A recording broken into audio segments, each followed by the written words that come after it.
for me, going into that game, the atmosphere was superb 15 minutes before kick-off. I mean, you know, George Shefton did his part. I think he played a couple of Liverpool songs where we could really sing and get going, chants, and then that helped the crowd. And I thought that Liverpool capitalised on that good atmosphere early on in the game. Had we sat back and passed the ball around slowly, I just wonder whether the crowd would have just stepped off the gas a little bit. It's fascinating because Klopp was asked post-match, Emma, about the atmosphere thing, and he said, well, what do you want? I'm not going to compare a 1-1 draw with Leicester to a 3-0 win against Bournemouth because it's a completely different environment. What do you want our fans to get mad over, go crazy when we're 1-1 in freezing cold conditions, yada, yada, yada. But I think it's interesting.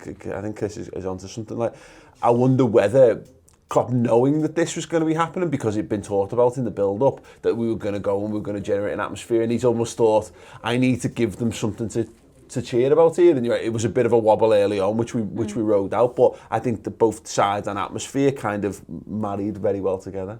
Yeah, definitely. And I think a lot of Liverpool fans have certainly said that where Liverpool will have the edge over City is the fact that we have a really good crowd, we have a really good following, and we can provide those kind of atmospheres that literally can win games for Liverpool. City don't have that.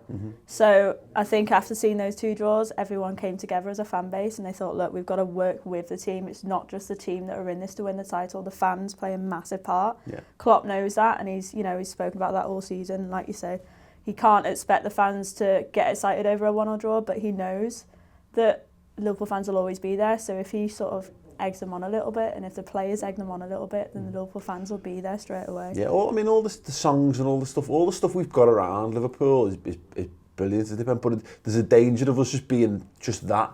That's what Liverpool are. They're a side that plays a bit of good football here and there, and then we're a bunch of weirdos who sing a load of songs and do all these throwback pieces around matches and whatever. Whereas that felt like what it should be, where Liverpool have gone into the fans have gone into a game, and it's a perfect marriage of, we need to go and get a result. In order to get a good result, we need to play really well. In order to get the fans on side, we need to play really well. In order for the team to play well, we need to be on side. We need to be making the noise. And absolutely wonderful. It felt like everybody stepped up, and almost like in a PC world, you're not supposed to use this phrase, but like it's like the crowd manned up and went, actually, we need to stop being a bit of a pussy here and actually support the team after those two games. I think the manned up bit was probably all right in isolation. Sorry, it was the pussy bit. It's like everybody needs to be. We just need to get behind them. It's like, so we need to stop messing around. We need to stop being. I don't know. Like that. Yeah, that's not quite the right word for it, I suppose. But like, it felt like we were being a bit weak. Felt like we were, as a fan base, we were being a bit weak. We've had a lot of melts on fucking in our fan base over the last few weeks, and I get it when there's people who, if you're so far removed from the game, if your experience of Liverpool is solely behind a computer screen, and that's it, and you're locked away in your bedroom or whatever, I get it. But if you're there, if you're going to the game, then, and again, it doesn't happen in isolation, because I'm not the kind of person who goes in like screaming with me, blood dripping from my eyes, walking into the ground pumped up. But people sing around. I will always get into it, and there's a collective responsibility there, which I think everyone definitely stepped up to. Yeah, definitely, and it was a pleasure to be a part of. We discussed it on the instant match. George did do his part. I really think that playing Dua Lipa was a stroke of genius beforehand, because I think that get everybody into that nostalgic mood of, sort of just relax a bit, and get that whole sort of atmosphere building. And then, there was a fella basically for 90 minutes waving a couple of flags in the middle of the clock, which I thought I've never seen before during a league match, especially at 3 o'clock. So I think what it will do is it will be a big sign that a reminder to us all how much of a difference it can make, and I won't be surprised now pretty much every home game from now to the end of the season. Let's talk about the flag thing actually, because I didn't see it, but I heard it referenced. As I was saying, if you were one of the people who are complaining about not being able to see any of the game, good. But we saw this in Porto, and that's it, when I hear this stuff, it reminds me of that. And you see it like when obviously before Palace had the falling out with their ultras or what have you.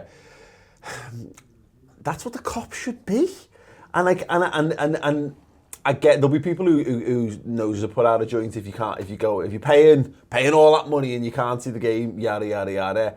There's a cultural shift that needs to happen. I don't know whether this will continue or whether it'll get bigger and better or whatever. But for me anyway, that's the cop has got a role to play in it all. The cop should be setting the example to everyone. And that example is just making noise. I'm not arsed if I sit in the cop every week.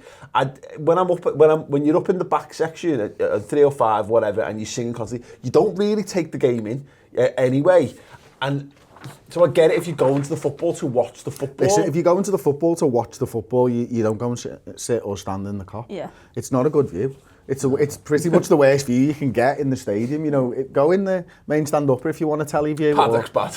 The paddock's terrible, to be fair. Anywhere pitch side is terrible as well. But it wasn't just the cop, to be fair. You know, the main stand, the Sir Kenny Dalglish stand, I heard start 2 or 3 chants themselves. Wow. I'm sure the main stand started one. But you'll know this better than me. I took your ticket for the game, so I was where you normally are. We stood the entire game. Now, at 3 o'clock Bournemouth, standing the entire game, row 35 of the cop. Madness. Doesn't happen. No. And the atmosphere was as good as any atmosphere that I've been in that's been a Premier League 3 o'clock kickoff. And to be fair, we don't have many against Man City, Chelsea, sure. United or whatever. But it was up there. It was when up you there, consider certainly. what normally happens in those games, you get at the very, very most, and this has been creeping down a minute a season for the last however long, 15 minutes. You might get 15 minutes of singing. And then, unless something happens in those 15 minutes, you've then got a plateau where you can hear it a bit happening at the back end of the cop, but that's largely it. And so that's such an encouragement because it shows what's possible. We had 10 minutes of just the Bobby Firmino song in the first half. But I think that's why it's so early. It's so important for Liverpool to score early goals, though, because like you say, it's not just the fans that get the atmosphere going. If Liverpool score early, then that kills nervousness in the fans. The problem is that does translate in games onto the pitch. like this, I don't mean this game, I mean Bournemouth. I mean, pick a Premier League team that you've got no antipathy towards whatsoever. You think you're better than them. You know you're better than them. So there's no hatred, there's no rival with the fans to rally up. Liverpool score early. Doesn't fix the atmosphere. We just get cocky and complacent, and the atmosphere does exactly the same thing. And goes, "Hey, goal! We expected that. Never mind." And then it's just a law of diminishing returns, pretty much for the rest of the game. The difference with this one is, having watched us go 1-0 up in both of the last 2 games and draw it, there was a fight in the fan base as well to say, let's not have that happen again. Yeah. We might have not been supportive enough in the last home game against Leicester, where they were able to get back into it. This time we want to spare them to a second goal. And this time we want to spare them to a third goal. And that's what we did this time. And it never really stopped all game, to be honest with you. It was great to be a part of. As far as the flags and stuff go, there isn't enough. One of the things that we saw in Porto that I particularly enjoyed was they'd swing the flags around and the poles around all game, but as soon as their team was attacking, the flags would go down so everyone can see. And then as soon as they'd miss, which happened, because we won 5-0, the flags would be back up and they'd be going around. And it was like, they're used to that. This isn't something that you see all the time. Exactly. Yeah. No, it's interesting. I'd be fascinated to see if that develops for us, because I get it, and there's people who sit around me and they've been there a lot longer than I've been in that seat, and again, there's a very fine line between respect. Because we're raised, you respect your elders and you respect people who've been supporting the club longer than you, and they've got a more sense of they've been at the club a lot longer than you have.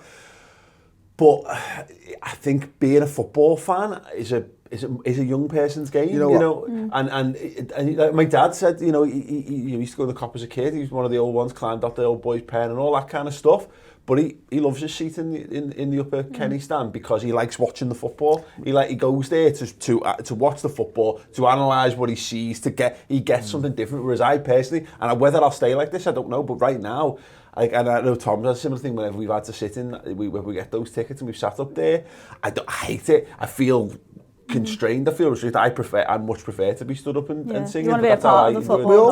We all want to be a part of something that I think is bigger than ourselves. I think it's human nature, and I think sometimes I feel that's the only place I feel like that, when I'm in the cop and stuff. And I was watching the Ricky Gervais True Geordie podcast the other day, and it was a line that stuck with me from Ricky Gervais, and he said, if you want to lead the orchestra, you've got to turn your back on the oh, fucking hell, I've ruined the line on the audience. Yeah. Right? And I think that kind of stands true. Yeah, you probably just watched the True Geordie podcast. Yeah, to be fair, like, and I think there is something to be said about that. If you want to stand up in 305 and you want to sing and scream and jump up and down, you don't enjoy the game, you don't watch the game. And I think for football, I've seen it where I went to see Deportivo v somebody,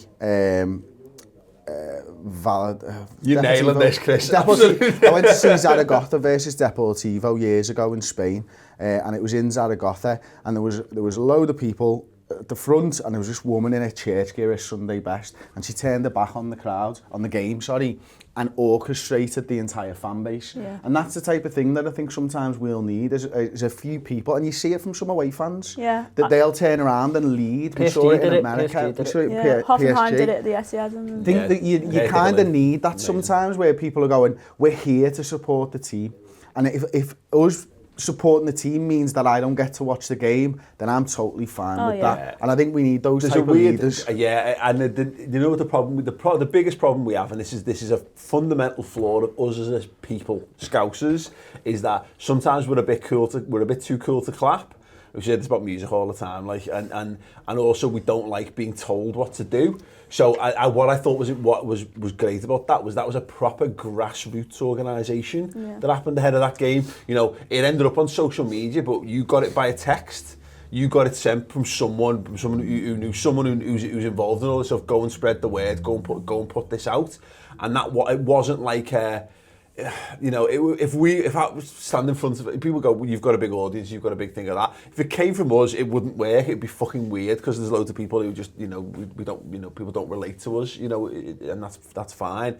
But the fact that it started, like, Spy and Cop have got a big role to play, I think, between now and the end of the season in doing that and saying, like, because they're a respected organisation within the fans. They've earned the right to have a say, and you know, the flags are a big part of that. You know, and if they decide to wave those flags, then people will get on board with it, and you know, and fair play to them for it, because we are in a world where, I mean, on the flag thing, like the big fucking banner does my head in. But it's because if it was on during the game, it would be probably don't do it even more, to be fair. But like it comes over before every game. But it's part and parcel of the Cop and making the Cop a thing. So you get on with it, like you mean.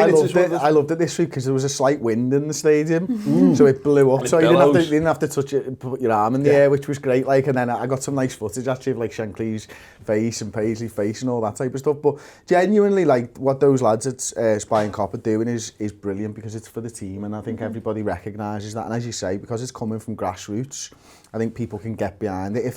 If the club tried to say it wouldn't work. But because it's the fan base who've rallied themselves, then it will work. That's why we're different, and that's why there is a role to be played, and it does come back to it. Because let's be honest, anyone can go and hold a flag. By the way, if you go to the Cop corner, I've got an issue with this though, genuinely, because there was clearly a new lad on the flag, and it was quite a big flag, and he nearly took me out like every time. He went like that from the stairs by your seat, like, and then the next guy came in and sat there and nearly got took out as well. There does need to be a degree of training sessions. Yeah, training absolutely. Sessions, absolutely. Yeah. But you know, if you want to go and help out, you can go there before the game and get a flag and go and wave a flag. You know, this is not a club dictated thing, and that's why we are great, and that's why people do fucking hate us. Fuck them if they hate us, because we're passionate about our club, and we're doing something very, very right, and they're very, very wrong. And it's, you know, we are a throwback, but it's great to see that we're not a throwback in this twee kind of, oh, isn't it lovely that Liverpool do this kind of thing? Like, wow, we're languishing in 7th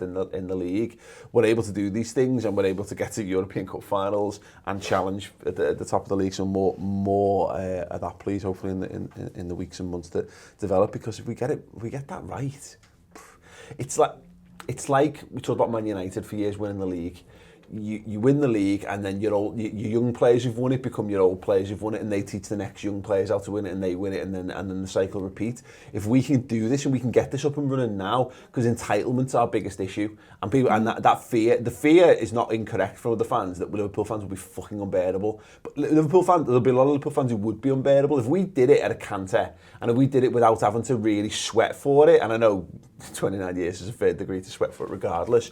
There would be a load of people who'd just be unbearable. Whereas if we have to step up our game between now and the end of the season, if we have to do a coach greeting for every single game now, and we have to wave flags for 90 minutes. You set a standard.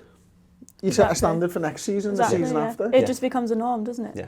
And that's what you want. It needs to be like that. It's the norm all over Europe, by the way. If you go to the big, the Galatasarays of the world, they're looking at all the flags in our cop and going, well, what's that? Exactly. Yeah. So it's all relative. Going, oh, I'm sorry, I can't hear you. Are you making a noise? And we're like, we're going full pelt here, mate. They're like, no, we sacrifice animals on the stands and throw body parts at players and all this kind of stuff. Like, what are you doing? Oh, you're singing a song with some French words in. Brilliant.